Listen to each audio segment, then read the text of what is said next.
Bella, do you think you'll be able, Sister Bella, do you think you'll be able to read with your struggles with your voice at this time? Yes, I can try. Okay. Will you kindly read verses 1, 2, and 3 for me, please?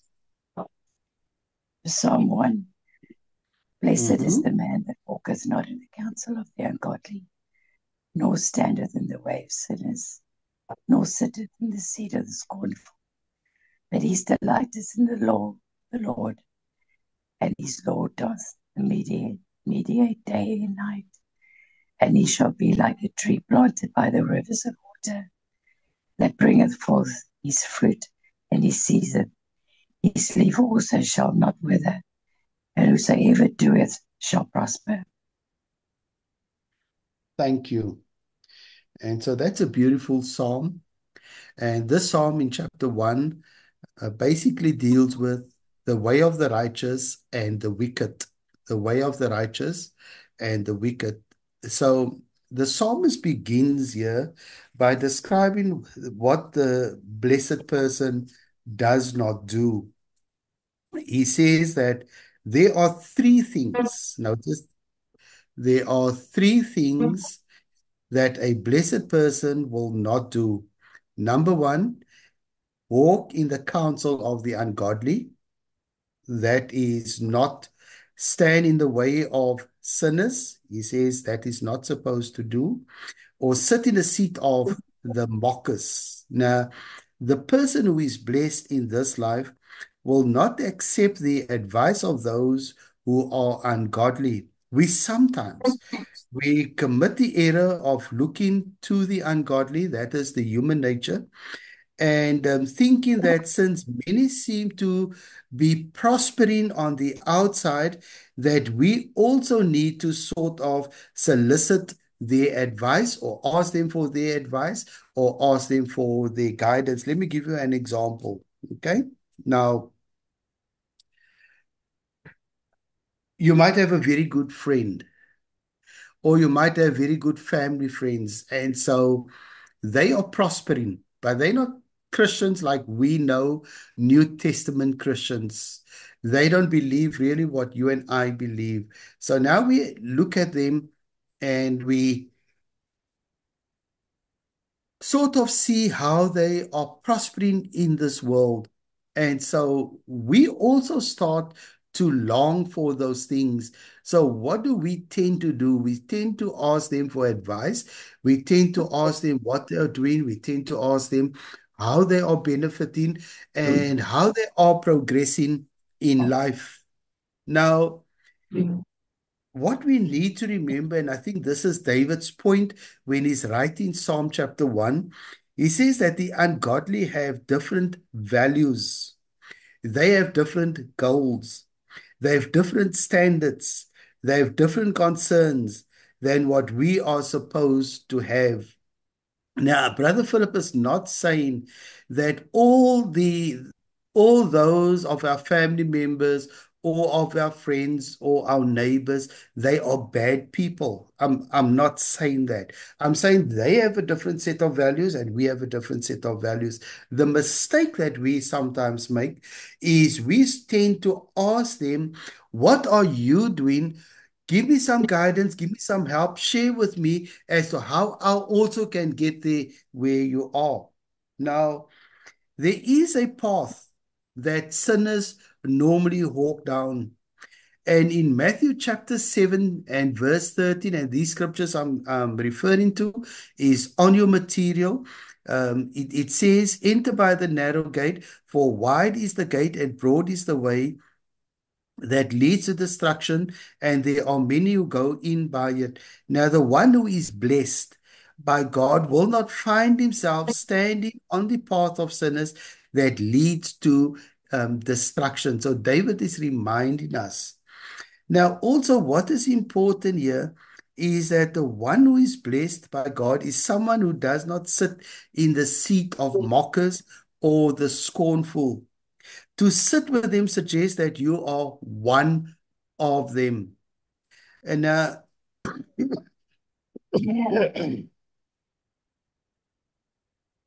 remember many, many years ago, and I don't know how many of you will remember this, but many, many years ago, there was one day that was chosen by our government, and it was going to be a day that everybody in our country was going to take time to have a prayer. Whether you were working at the mall, whether you were working on construction, whether you were working at the school, it did not matter. It was, everybody agreed that on that day at 12 noon, at 12 o'clock, everybody's going to become quiet, everybody's going to gather, and everybody is going to pray.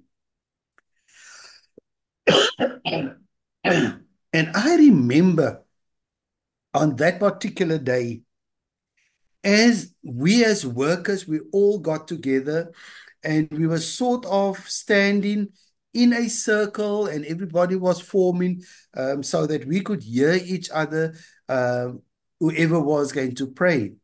And then I'll never forget on that particular day, the foreman, because I worked on the building, the foreman of that site said to the workers, we are now going to pray and we are going to ask Philip Hendricks to pray.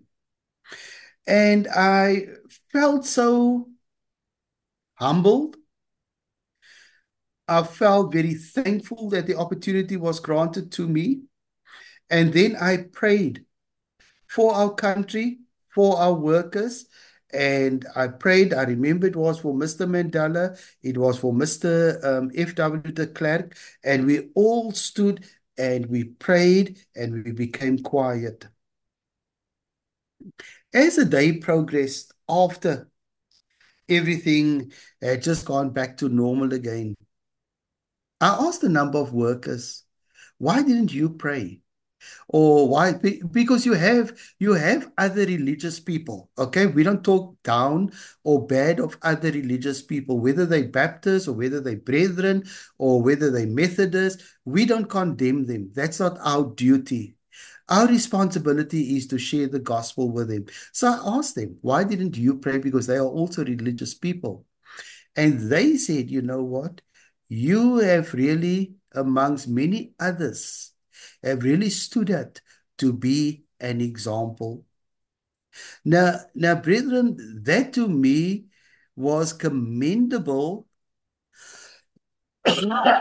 In a sense, I'm not saying that very boastful. I'm saying it very humble. That was commendable to me, that the way of the righteous and the way of the wicked needs to be seen, and people need to be able to see the difference. We don't have to say that we are Christians. We need to live by example. So the point I want to make here is that I did not have fellowship with the mockers. I did not have fellowship with those who condemned the word of God. I did not have fellowship with those who had a vulgar conversation. I did not have fellowship with those who decided to speak bad and in swearing and using ugly words. If I was in a conversation with those people, I'd get up, I'd walk away, and I'd go sit alone because they knew I would not entertain things like that. Now, this is what David is teaching us. David is saying to sit with him suggests that you are one of them. Okay? We cannot do that. Let me use another example. With our Muslim friends that we have, our Muslim friends do not eat pork. And so according to their religion, it is prohibited to eat pork. So I know for a fact that when we used to sit together and we used to have our lunch and there was maybe pork in the midst, they would get up and they would excuse themselves.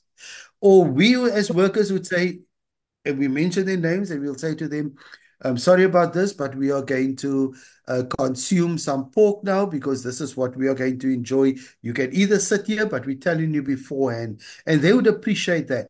And so they would move away. So the point that David is making is that we do not sit with them because then we are identified as one of them. Now, what David now does in verse 2, David says, after describing what the Blessed One does not do, the psalmist now describes for us what the one who is blessed by God is doing. First of all, the writer says that the one who is blessed by God delights in the law of the Lord. He takes pleasure in the law of the Lord. So, how can you and I, and this is David's a question to us. How can you and I delight in the law of the Lord? So the psalmist tells us in the rest of the verse that he says, on his law, on whose law? On God's law, he meditates day and night. So the scripture are always on one's mind. Meditation is something that we usually make fun of and reject because it sounds like it requires going onto the top of some mountain, sitting down, crossing our legs, holding up our hands in a straight position, and making funny sounds. No, that is not what it says. What it basically is, what David is saying, he meditates. His mind is focused around the word of God. He thinks of the goodness of God. He thinks of God's judgment. He thinks of what in God's delight. He thinks of what God can do for him. He thinks of what God expects for him to do. And that is what David is speaking about. He meditates on it day and night. Now, yes, obviously, there are times when it comes to our work that we have to concentrate on our work. But how do we do that? We do it in a Christian manner. There are times when we have a conversation. So we can't have a conversation and meditate on God's word. How do we do that? We have our communication and our speech is salted. And so we speak and we communicate as God would want us to do that. So this is what David is writing about as to how we meditate. And then he says in verse 3, as Sister Bella had read, he says that the end result is when we are not casting our lot with the sinners, but we are meditating on the laws of God. Then the psalmist tells us that we are like a tree that is planted by the streams of water. And this is a common illustration that has been used in the Old Testament to describe the strength that we will receive from the Lord. Now, listen to what Isaiah chapter 1 and verse 30 says. In the book of Isaiah, chapter 1 and verse 30, it says, for you will be like an oak whose leaf fades away as a garden that has no water. This was a pronouncement of judgment upon Jerusalem, for the oak's leaf is going to fade, suggests that it is dying, and for a garden not to have water suggests that it has dried up and it is out of fruit. Now, that's the illustration that Isaiah is using. Now, what the psalmist does, he says that by meditating on the laws of God, the psalmist says that we are then like a tree that is planted by the river that will continue to progress. So the psalmist says, whatever he does, he prospers.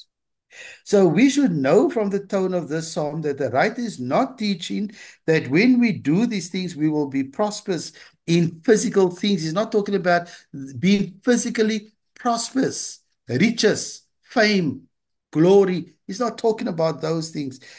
What he's speaking about is that we will be prosperous because we will be focusing on God's word. Okay? Now, did you receive your material already? Yes or no? Yes, sir. Yes, you did. Okay, good. I'm glad. So now look at now the way of the wicked. And I want Sister Bella now to read for me just verses 4 and verses 5, please. Only verses 4 and 5. The ungodly are not so, but are like chaff which the wind driveth away. Therefore the ungodly shall not stand in the judgment, nor sinners sit in the congregation of the righteous. Mhm. So notice there now, okay, the way of the wicked. So now, all of these great things that we have described, that the blessed have hope, what we saw in verse 3, is not true for the wicked. The wicked are not planted by the streams of waters. They are not fruitful. They wither and they do not prosper. When trouble comes, the wicked do not understand. They are not anchored down and therefore do not endure. So in verse 4 now, what he does now, he says that they are like the chaff that the wind blows away. They are not firmly rooted and they simply blow away. But the psalmist literally says that the chaff are driven away or thrust out. And this is a picture of harshness and severity.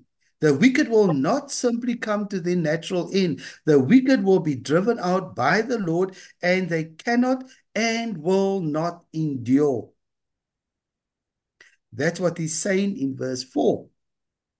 Now, in Matthew chapter 3 and verse 12, Matthew records this and he says, his winnowing fan is in his hand, and he will thoroughly clean out his threshing floor and gather his wheat into the barn, but he will burn up the chaff with unquenchable fire, and the chaff will be driven out and be burnt, and there is not a good ending to the ungodly. And so you see that in verse 4, it says, but like a chaff which the wind will drive away. Have you ever seen like a shrub in the middle of the road? The wind comes and you have like a ball, and it's just like grass or things like that, the chaff. And when the wind blows strong, you see it coming across the road and then it blows away. And he says the wicked, he is using an imaginary example, and he says, just so the wicked will not stand, the wicked will be blown away. And now in verse 5, he talks about the final result. And the psalmist further says that the wicked will not stand in judgment. The wicked are not going to be given a forum before the Lord for which they will be able to plead their case. Very sad. And we need to take note of that. The importance of us living a faithful Christian life before God. Okay? He says the wicked will not be able to stand at all before the fury and the wrath of judgment of the Lord. Every knee, we know the scripture teaches, every knee will bow and every mouth will confess that Jesus Christ is Lord. And the Apostle Paul confirms that with Romans chapter 14 and verse 11. So we need to be aware of this, because Matthew also says that the sheep will be separated from the goats. You're either going to be a sheep or you're going to be a goat. The sheep will be said, well done, thy good and faithful servant, enter into this place prepared for you and me.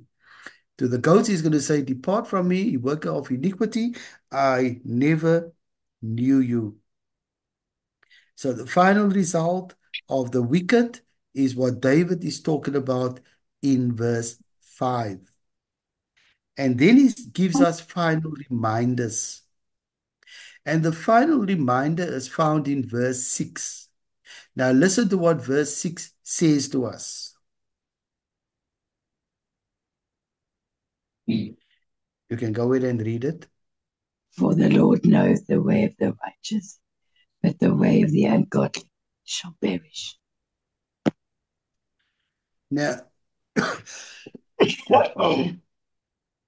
with these end results in mind, the psalmist now concludes with a reminder for us in verse 6.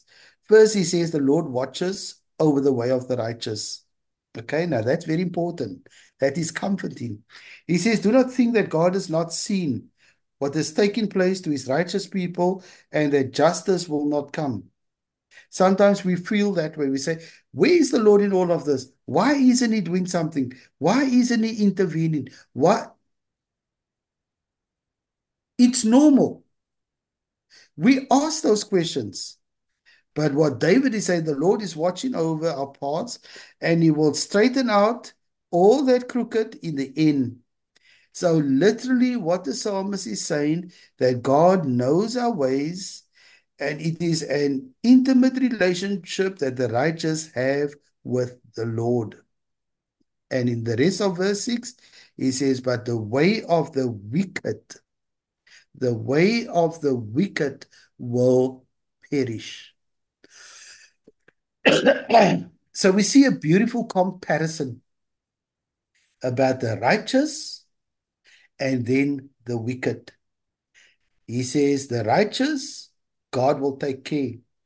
The wicked, God will also take care, but they're going to perish. That's the difference. And so David reminds us of the two paths. He reminds us of the two individuals. And he said, you make a choice. You need to make an informed decision. Are you going to be with the righteous or are you going to be with the wicked? I know for a fact that you've committed yourself to study, that you are Christians, you are making your path with the righteous. So my encouragement then to you is continue that path. Okay? Any questions that you have over chapter 1? All right. Now, there's still there's still two more paragraphs, but you can read those two paragraphs at the end of chapter 1. Let's go to chapter 5. Psalms chapter 5. Yes, just 8 verses. 12 verses, sorry. There's 12 verses. And so now remember now, Psalm chapter 5 is um, approaching God in prayer. Approaching God in prayer. It's a prayer for guidance. And so, Susan, will you do some reading for me? Will you start reading chapter 5? And you're going to be responsible for reading chapter 5. Can you read from verses 1 to 3 for me, please?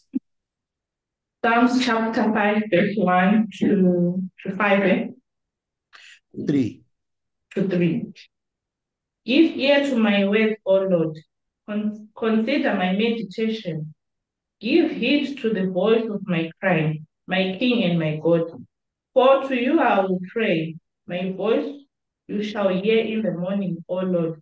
In the morning I will direct it to you, and I will look up. Thank you. Now, you know how we approach God, it really matters. How I approach you really matters. How I speak to you matters. How you speak to me matters. How you approach me matters. Okay? So, how we approach God also matters. And so, one of the lessons the Lord was trying to teach the people of Israel here was by having a special priesthood, was that God desires his people to approach him with holy hands and with godly hearts. So, that's the background to Psalm chapter 5. Now, when we look at verses 1 to verse 3 that Susan has read for us this evening, we need to look at the urgency, our spirit in prayer, and we need to look at the word urgency. Now,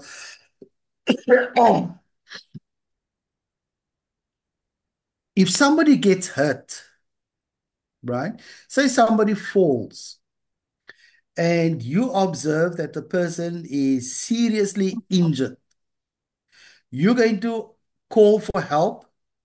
And if the person is taking too long, you're going to make another call and you're going to say, it is urgent. I need some help, or the person needs some help, the person is struggling, the person cannot take the pain, and you describe to the person on the other side on the phone as to the urgency of the call. Now, what we have here in Psalm chapter 5 is a psalm immediately begins with a sense of urgency on the part of David, right? So that is now important for us to observe. And notice in the first and second verse, the words used by David is, he says, give ear. You see that? And then he also says, consider and listen. To give ear has a literal meaning of broadening the ear, as with a hand. The word listen literally means to incline the ear. Okay? So again, when we use the term, right, um, give ear, what does it really mean? I didn't know that until I started looking at the psalm and until I started asking the questions and until I started doing some research and until I started looking at some other versions, looking at the dictionary, looking at the trying to trying to understand.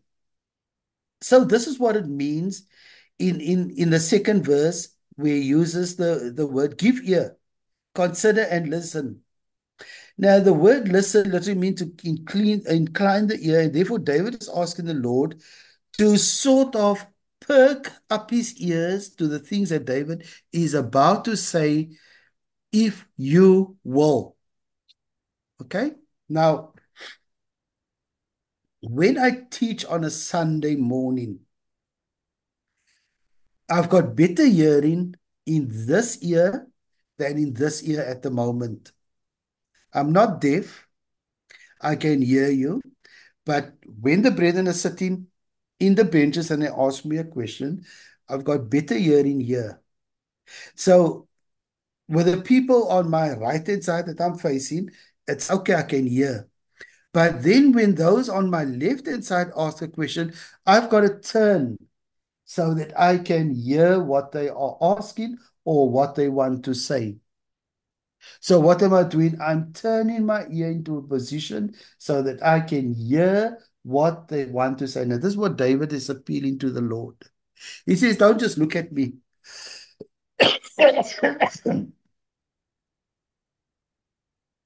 Incline your ear. Perk your ear so that you can hear what I'm going to say. So prayer was important to David. That's the point that we need to make here. Prayer was important to David, and David is not merely going through a prayer routine as he begins to speak to God. David has an intensity and an urgency in his prayer, and it is so important for us to move our prayers from the optional to the urgent. Okay? And sometimes we pray and we ask God for things. And we say, Lord, if it is your will, allow me to find a job. Help me to be able to work so that I can earn some money. That's communication, that's talking. But where's the urgency in it? Lord, you understand my situation. Lord, you know I do not have, I cannot provide for my family. I feel destitute. It's a matter of fact of urgency. Lord, open up the door. Help me, Lord. Help me provide for me. Help me to be able. You see, so there's a difference in just asking, and there's a difference in making it urgent in communicating with the Lord. Now, how often are our prayers merely just coming sort of a routine and not out of a sense of urgency? Tonight we are going to, if you're a person that pray every night, and if you're a person that pray every morning, you can get into a routine where we're just going to say, thank you, Lord, for the most beautiful day. Thank you for the blessings. Thank you for protecting me. Thank you for your forgiveness. And I pray, Lord, that you will protect me during the night. So that prayer I'm going to say every night before I go to bed. Now, tomorrow morning, we'll wake up again. We'll say, thank you, Heavenly Father, for protecting us during the night. We now pray that you will be with us during the day. You will protect us as we go to work. Bless our family. May the blood of Jesus be over our home. And I do that prayer every day, 365 days a year, morning and night. It's going to become a routine. And you see, our prayers cannot be a routine. Where's our sincerity going to come from? When are we going to start praying to the Lord with a sense of urgency? So what David is saying, there's got to be urgency, but he also says that there's got to be persistence.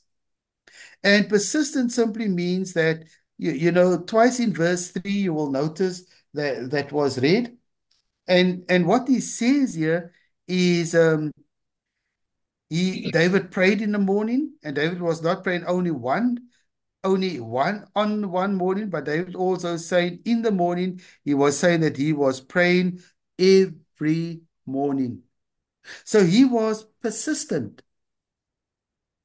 The prayer didn't just become a ritual.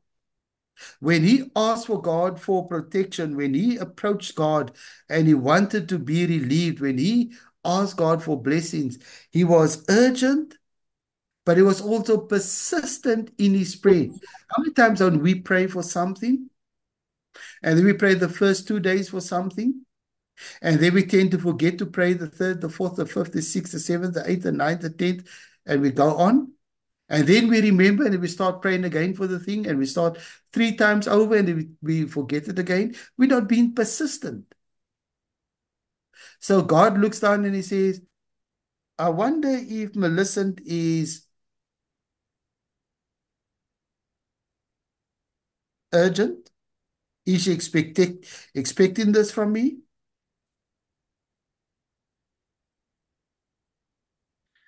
There must be an expectation. The third verse ends with David saying that he will wait in expectation for an answer to his prayer. How many times do we really wait on the Lord for an answer? Therefore, we are presented with the image of David, offering his prayer and then looking all around him for the answer. And David is offering a prayer in faith and not in doubt. And sometimes, ladies, my sisters, sometimes God answers us, but we don't get the answer the way that we expect it to be. Then we feel God hasn't answered us. Be like David, he looked around, he asked. He had the expectation that God would answer him. Now, also what is very important here is the manner of prayer, how we pray. David says, give ear to my words. In verse 2, he cries out to God. You see? God hears, brethren. We need to believe that. David does not say that the Lord is King and he is God. Such a statement would be mere acknowledgement of the character of God. David, however, is describing the relationship he has with the Lord. And David is saying that the Lord is my King and he is my God. Look at the words.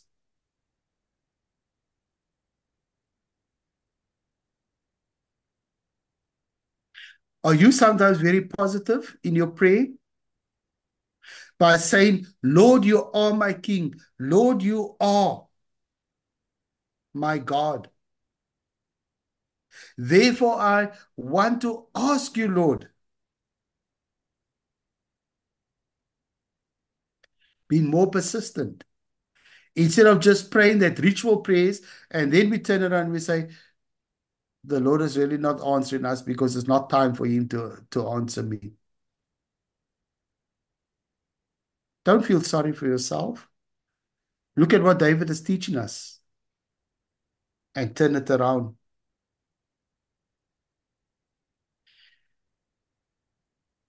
Now, what is interesting now in verses 4 to verse 6, and this has been very much a lot of questions around it. God does not hear the wicked.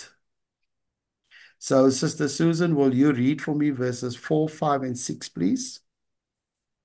For you are not a God who takes pleasure in wickedness, nor shall evil dwell with you. The boastful shall not stand in your sight.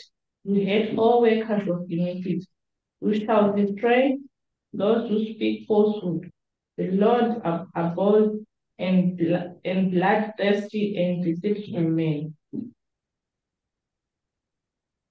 Now, I made that statement, right? God does not hear the wicked. Okay? We don't read that here.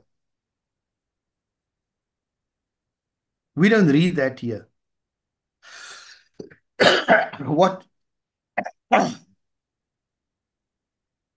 What we do read in verse 4, for you are not a God who takes pleasure in wickedness.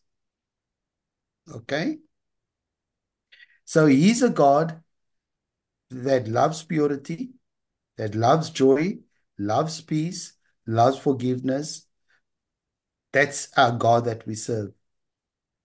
So a lot of people have turned this verse around and then they say, God does not hear the praise of the unrighteous. We've got to be very careful. While David has the confidence of answered prayer, he recognizes that others who are outside the covenant relationship with God do not have these blessings. Now, let me ask you a question. Are all of you Christians? Are all of you baptized believers? Yes. Yes, we are all. So look at the blessing that we have.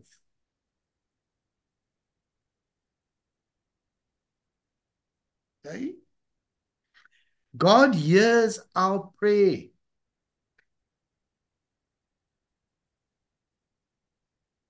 Because when you look at verse 4, it says that God cannot dwell with the wicked. God cannot have in his presence the arrogant in verse 5. God hates those who do wrong in verse 5.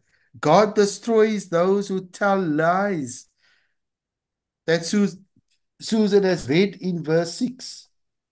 You shall destroy those who speak falsehood, who lie. God abhors bloodthirsty and deceitful men in verse 6. The Lord abhors the bloodthirsty and the deceitful men. But God loves you. God loves me.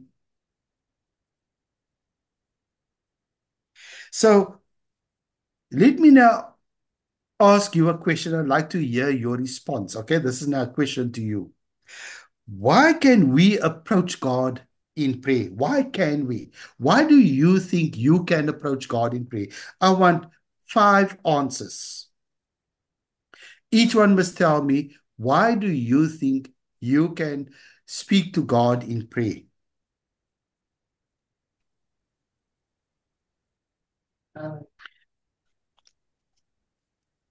Because Jesus died for us and created that platform for us to communicate with God. Okay. That's one. We are Because saved. oh, sorry. Go ahead, Sister Bella. We are saved. We are saved. Sister Mampopi.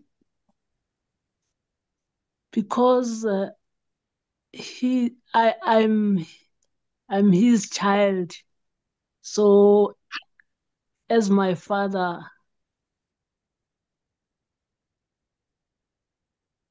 You his child.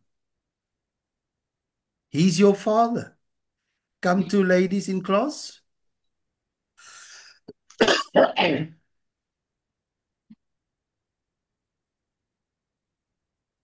Why can you approach God in prayer?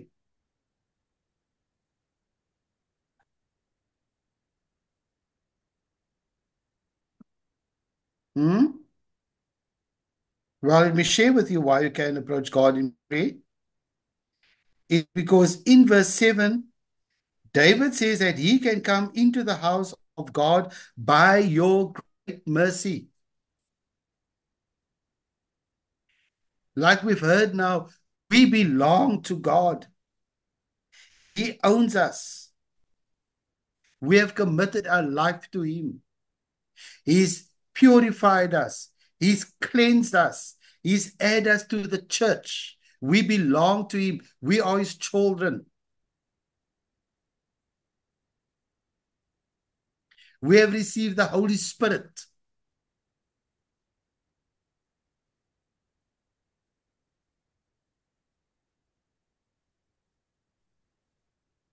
In Titus chapter 3 and verse 5, Paul says, we read that this is according to God's mercy that we are saved, and not by our own work of righteousness, because we need the mercy of God, and we are led to two actions. Number one, reverence first. David says that he will have fear or reverence towards God when he worships. And the very same way, we must be in awe of the great mercy of God that allows such vile creatures as ourselves to offer Him honor.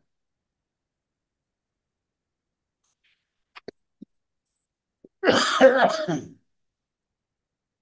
us notice again in Matthew chapter 13 and verse 43. Then the righteous will shine forth as the sun in the kingdom of their Father.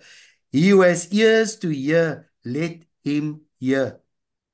And so my encouragement to you from this psalm here that we've just looked at is, let me encourage you, spend time with God daily.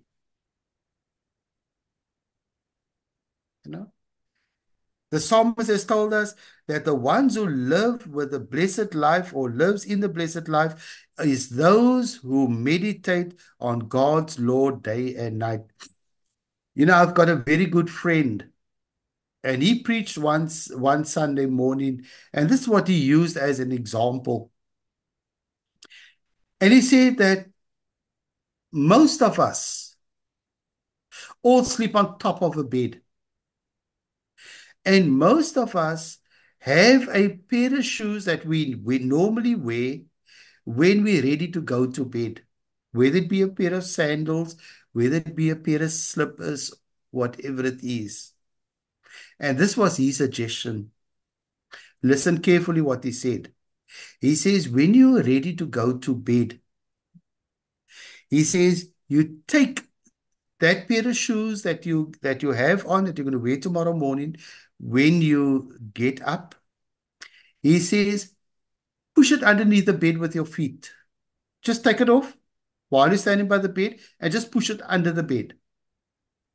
And he says, tomorrow morning when you get up, you won't be able to just slip your foot back into that sandals or slippers.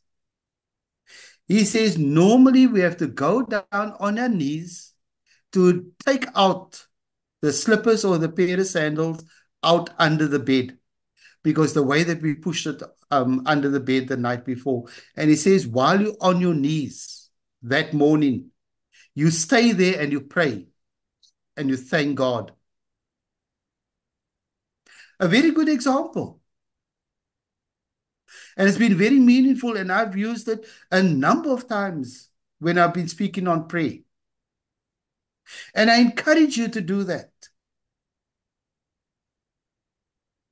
Because too often we get up and we become so busy that the first thing we've got to run to the restroom. That's normal. And then we get so busy that when we come out of the bathroom, we now rush to get done. And sometimes we even forget to pray.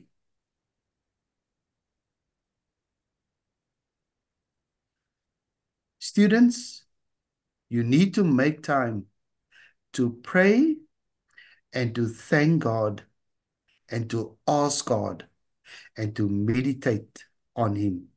Okay? Spend time talking to Him. Spend time reading His Word. Spend time thinking of the goodness of God.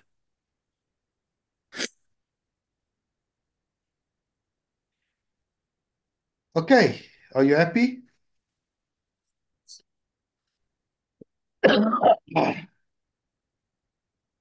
Now,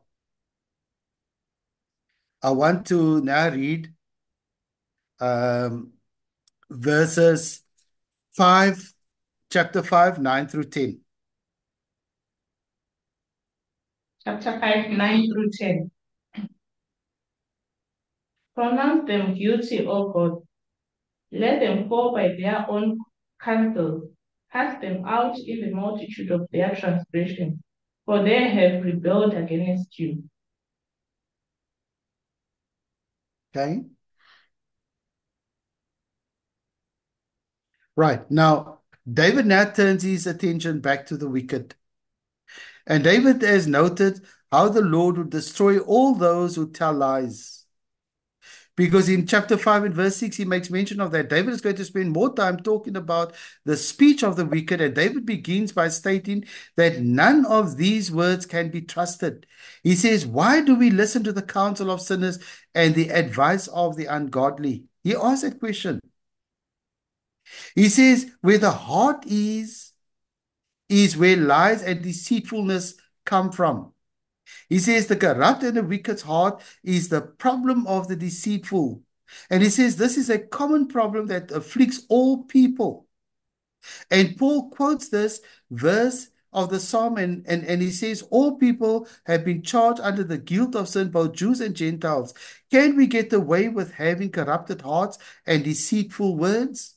Paul asks that question, can we get away? And David says, corrupt words of the wicked is why do we listen to those words? He says they are not going to get away with those words.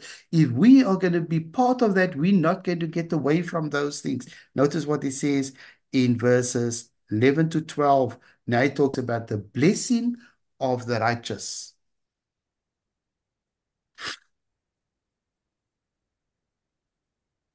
Can you read verses 11 to 12, please?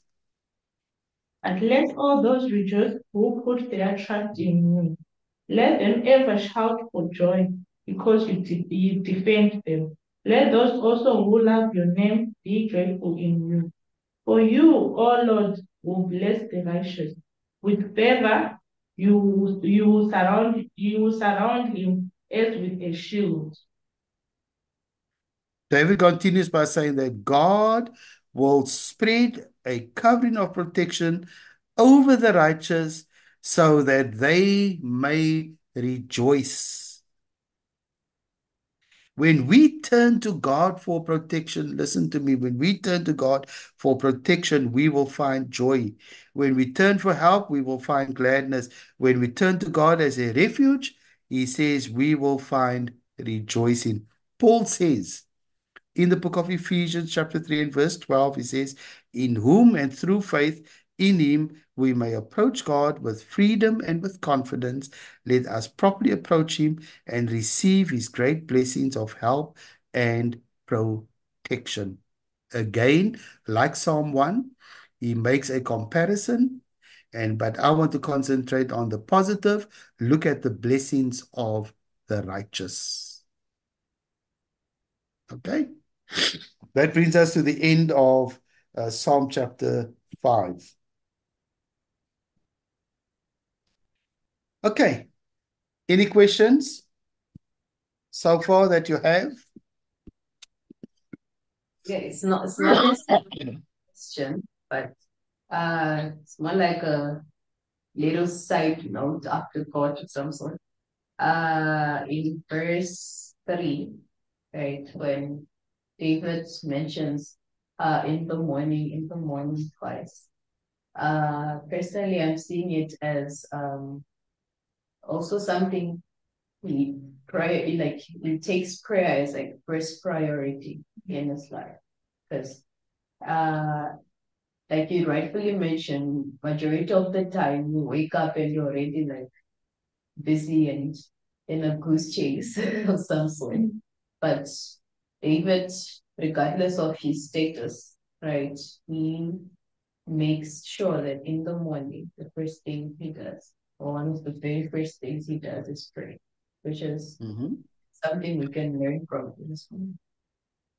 A very good observation that you've now seen in that verse, and that is very true. Okay, very, very true. Okay, so we'll take a break here, and you have all the material.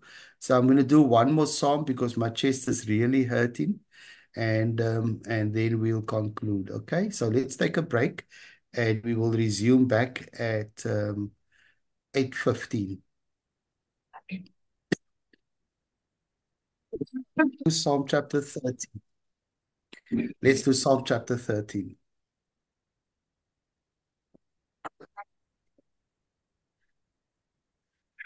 Okay, Millicent, do you want to read for me?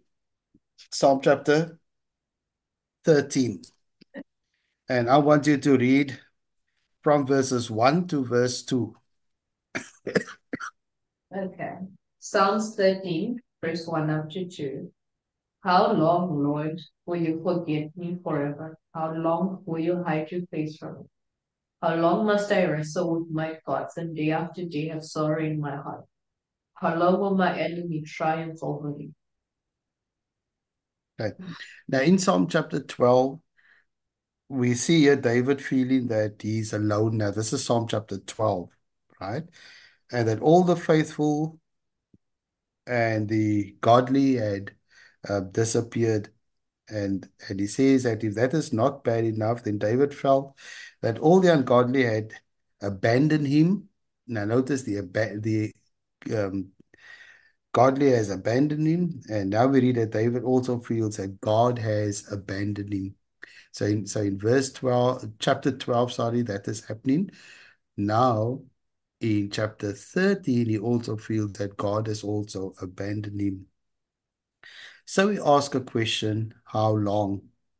So the first thing that we must notice as we read the Psalms is the repetition of the statement, how long? And David asks how long God will forget, and how long God will hide his face, and how long, notice, he asks all these questions, how long must we wrestle with these thoughts and sorrows? And so, how long is his enemies going to have the victory over him? And so, four times David cries out to the Lord, how long? And this crying before the Lord and crying out to the Lord has really been going on for a while. And David really feels the loss of abandonment. And it is like he's thinking, when is this going to come to an end? Now, let me ask you a question. Have you ever felt that way? When you pray to God and you ask God and you ask God, and it seems like there's never going to come to an end of something? Now, Yes. yes, there we go, Sister Bella. I have felt that way as well. You know, you ask God for something and it just don't. And so it is almost like to David that God has vanished away. He's no longer there. All that is in his mind is the dark thoughts, and he feels lost in his sorrow. He looks at his enemies and he sees that they have had so much victory. And many times when trouble come our way, or sickness comes our way, or the loss of someone's life that we have to experience, or when somebody is really struggling with their health, we'll ask God, How long still, Lord? How long? I visited my daughter because, my daughter was in hospital and I asked you to pray for her. And there was one lady right next to her laying in the ward. And I didn't know this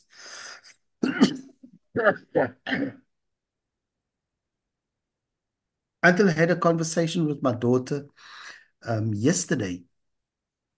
And she was saying to me that the lady that was laying next to her has cancer. And the doctors have told her that she only has 6 months to live. And when I walked into the ward to go and visit with my daughter, I greeted the lady right next to her. And that lady greeted me so politely. And if my daughter had not told me that yesterday, I'd not have known, because that lady didn't give an indication that her life is going to come to an end very shortly. Now we know God is in control of death and life. We know that, but the doctors are there, and they have been trained, and God has blessed them with good insight, and this is their perspective. And when I read the Psalm today, and I looked at the Psalm chapter 13, and I looked at all David's questions, I thought of that lady and I thought, how many times don't she ask the Lord, Lord, why me? Lord, are you going to extend my life? Lord, is my life really come to an end? It's questions that is normal when we face various situations. Now, I want us to look at David's prayer, because remember he asked how long.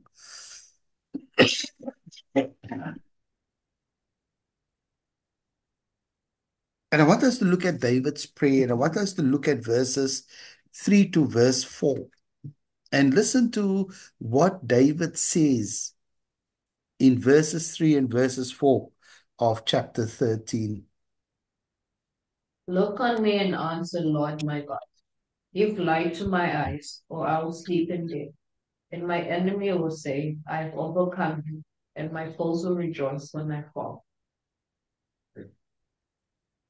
Just so far. David says, look on me. Now, this is a literal situation, okay? David is asking God to turn his face to see what is happening. And David is asking God to be considerate over him.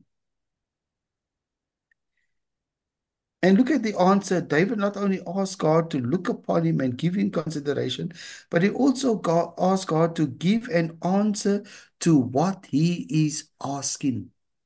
That is what you read in verse 3. Okay? Consider and hear me, O Lord. Enlighten my eyes, lest I sleep and sleep of death. And I can imagine how David is crying out to the Lord and asking the Lord to help him, to be compassionate over him. Sometimes we wonder why we haven't received the answer in prayer.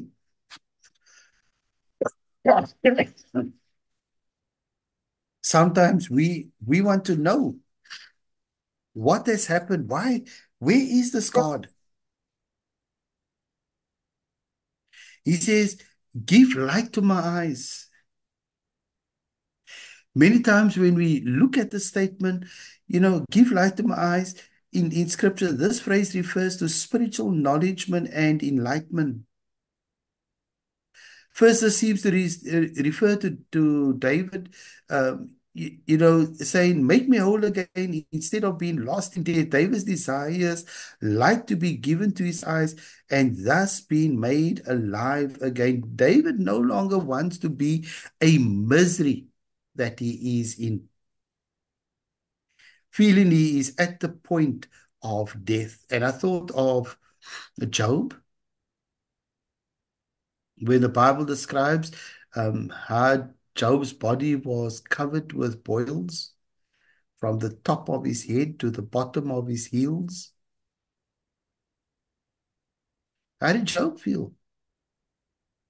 I'm sure Job must have felt at times that he wanted to give up and say, Lord, end my life. Remember, Moses argued that the name of the Lord would be ridiculed if all the people died in the wilderness. David asked, Lord, give me the strength so that I can overcome my enemies. And so David is really reaching out to the Lord. Now, if we had to find ourselves in a situation like that, if we had to find ourselves in a situation like that,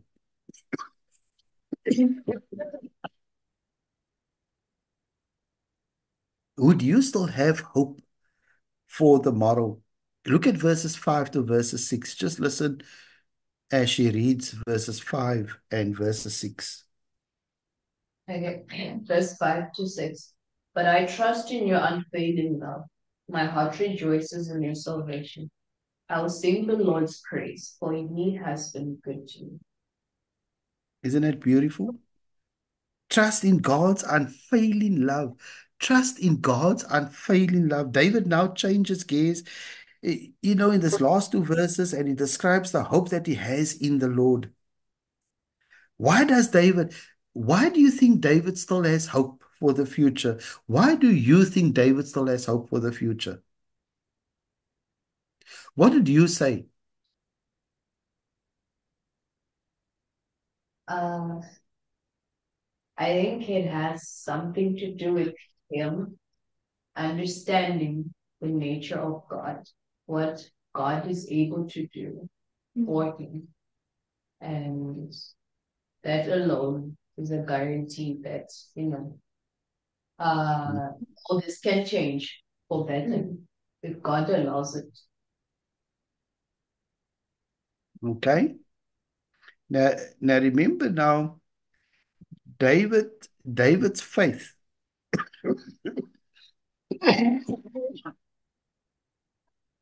David's faith. He put his complete trust in God. In other words, what David is doing is exhibiting something like a blind faith.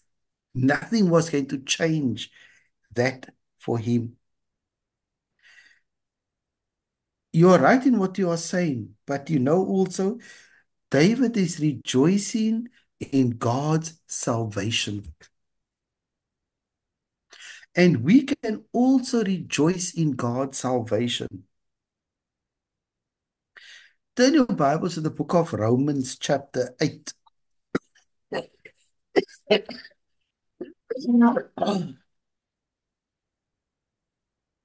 Romans, chapter 8. And I want you to look at verses 35. Romans, chapter 8, and look at verse 35.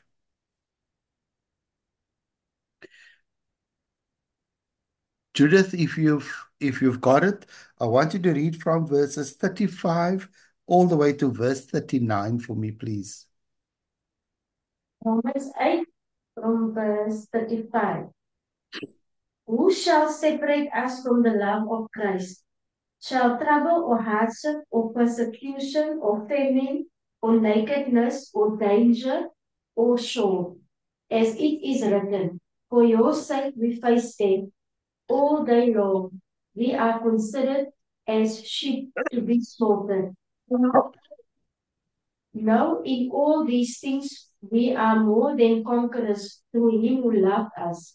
For I am convinced that neither death nor life, neither angels nor demons, neither the present nor the future, nor any powers, neither height nor depth, nor anything else in all creation will be able to separate us from the love of God that is in Christ Jesus our Lord.